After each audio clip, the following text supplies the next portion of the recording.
Hi, it's me, Gillen. Oh, Gillen's got Parkinson's. Now, this video is coming with a huge dollop of, it says Dungeons and Dragons-y things, then versus now. It's not then Dungeons and Dragons versus now Dungeons and Dragons. I'm not saying this is what they did at the start, and I'm not saying this is what they do now. And I'm not saying that's good, and I'm not saying that's better or worse. I'm not saying none of that, right? Okay. Right, rant over. When I first started playing Dungeons and Dragons, I didn't have a manual. I just had the module that I'd got by accident. So there's nothing much in there about how you calculate getting hurt. There's a bit, and there's ready-made characters, and it tells you what their hit points are and things. But it wasn't until I read the Dungeon Player's Guide, this fella here, and I went to page 34 here, and it says character hit points. So I had to read, and I thought, this is what I read. So basically what I took from that is that a character could take 5 hit points before they are dead. You take 5 hits, you're dead. Now, I thought about that for a long time, because if you throw 3d6 and add your constitution, that can be a lot. So imagine my constitution. You don't need to see it, trust me. I'm a vicar. 10. I've got a constitution of 10, and I've got hit points of 5. I've now got 15 hit points. If taking 5 kills me, why do I need 15? And I start to get confused. You can now comment and say, you are a stupid idiot. Of course that's not what it meant. You should have done that. And then my entire life would have changed, and I wouldn't have got to this roundabout point of making this video. But as George Harrison says in one of his songs, if you don't know where you're going, any road will take you there. Okay, so that's where we're at. Now, something that occurred to me about getting injured is, doesn't matter how great a character you are. If you get killed, you get killed. Now, historically, I'll go into that. Richard the Lionheart, big brute of a man, tough as nails, goes to have a look at a cheap old ramshackle castle in France, doesn't put his armour on because he assumes the bloke can't do anything to him. The guy shoots him with a crossbow bolt. The crossbow bolt takes dirty cloth into the wound. He gets all sorts of nastinesses and dies. He died, right? 1 hit. He died. Harold Hastings, blink, arrow in your eye, you are dead. That's at the end of it. Now, I know there are exceptions to that rule. Henry V, when he was Prince Hal, Battle of Shrewsbury, was shot in the face, and he carried on. He was only 16, he carried on fighting all day. And the doctor had to invent special stuff to get the arrow out of his head afterwards. And what a man. Don't make things like that anymore. But so, if you get killed, you get killed. And then the other thing I was thinking, like, you could take, if you say go to the first game, 5 hit points, you're dead. So 4 hit points, you are perfectly okay. And then at number 1 hit point more, biff, you're dead. Life's not like that. You sort of deteriorate, don't you? And similarly, like the game I play at the moment, some of the big high-level characters have got 50, 60 hit points. And it just becomes a hit point fest. Where usually a massive monster and a very powerful character just stand for 3 hours bashing each other, chipping hit points off each other. And I'm not keen. Provocative, I know. But See, but what I think is, if you take a hit, there's always a chance it could be a bad hit. So the other thing about injuries in dungeons is people used to, sort of in my dungeons anyway, they'd wander around and they'd get injured and nothing would occur. There'd be no penalty. And they'd just wander about and then suddenly they were dead. So you were alive or you were dead. And the moment you were dead, everybody pinched your gear and left you in the dungeon. That's not good either. So I came up with this. So this is the now. It's not Dungeons and Dragons now. This is the my now. So I convert the Dungeons and Dragons dice throws into Test of Honor dice throws.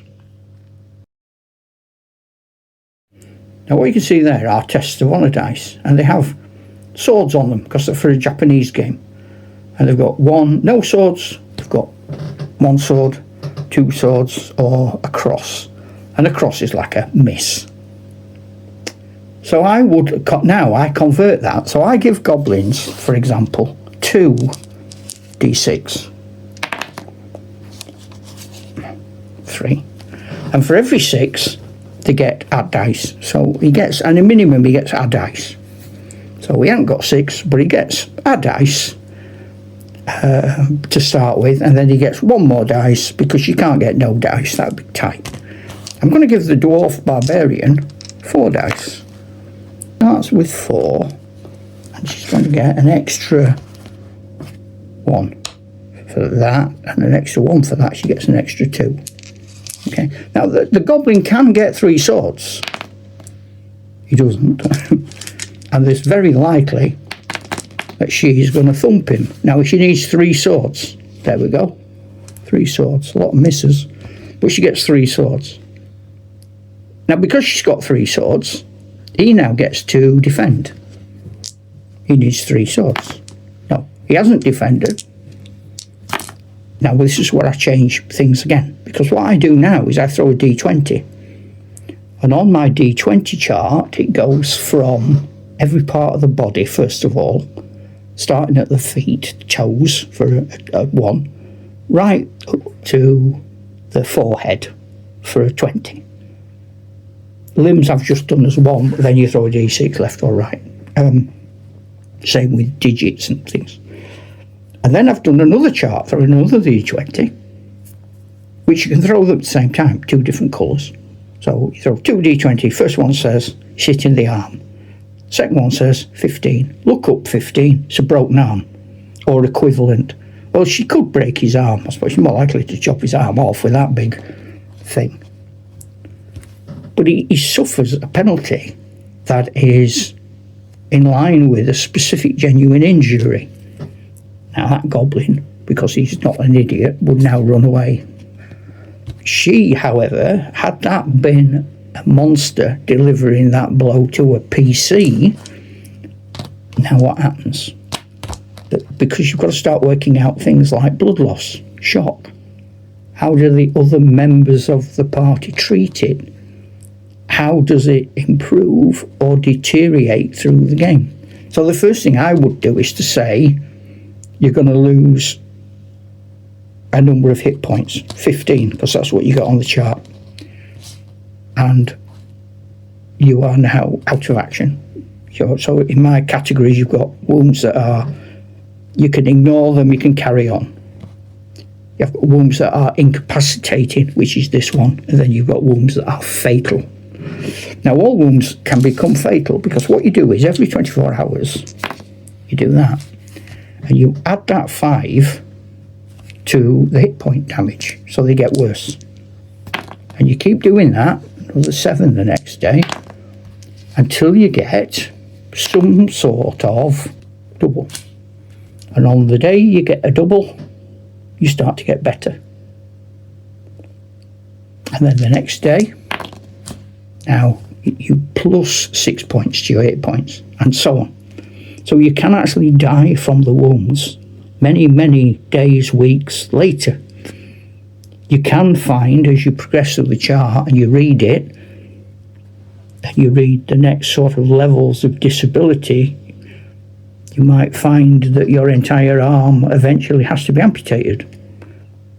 If it's a head injury, you might go blind. You might carry your weapon in that hand. So what do you do about that? And then the characters have got all sorts of problems to solve. What do you do with the character who's unconscious?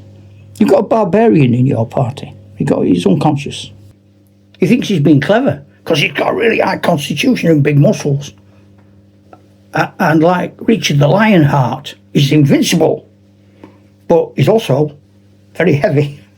So when he collapses, and the only people in the team are very weak, how do they carry him? Because they've got all their strengths have got to add up to more than his constitution. Chances are what they're carrying is their equipment and treasure and loot. And what if there's another member of the party already unconscious? You've got to start making decisions. What do we leave? How do we do it? We can't leave people. We can't leave anybody behind. I always make that a rule. You can't leave anybody behind because if you do, you get cursed. And I make that very horrible. And so the players are faced with real life decisions. It's no longer just bash, bash, bash, you're dead. And also, you can start to make combat really quick. And now, again, I'm not saying do this. I'm just saying I really get excited about it. Because instead of reading charts and numbers and adding and taking away, on the test of honour dice, you can start describing what's happening. And I always encourage my players to describe what's happening. Just, I'm attacking him is a bit dull. Now, everyone's at their own level. So just as long as you do your best, and you can do it for them as an example when you start.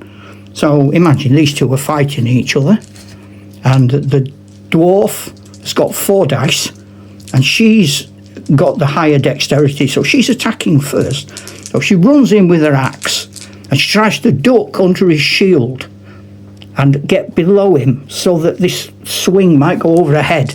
And as she comes in really low, she drives her axe towards his stomach, and she gets nothing. She misses him completely. He steps back, but in stepping back, he's still got the reach to do that. So now he's going to swing in, and he's got 4 dice because he gets the dice for ferocity, and he's putting everything into this blow. He's swinging at her with full might, and he's missed because she's ducked because she's a great warrior. Now, he hasn't got too many crosses, so it's not a fumble. So he twists to here, and now she's going to attack him from here, from the side. And because she's doing that, I'm going to give her an extra dice. And in she comes. Oh, wow, look at that. She needs 3 to kill him. She's got more than that. She's got an extra 1. So now on the D20, I throw a D20. And on the D20, she's going to get, oh, man. Oh, she gets 16.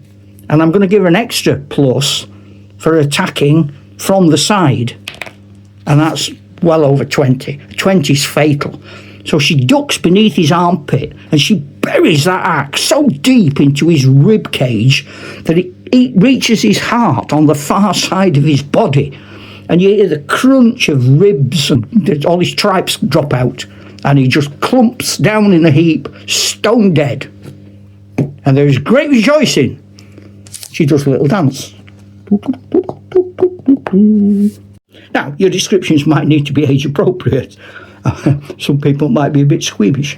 Some people might like the fun. But let the characters evolve. Some people might have characters that have got sort of really fancy sword techniques with a rapier.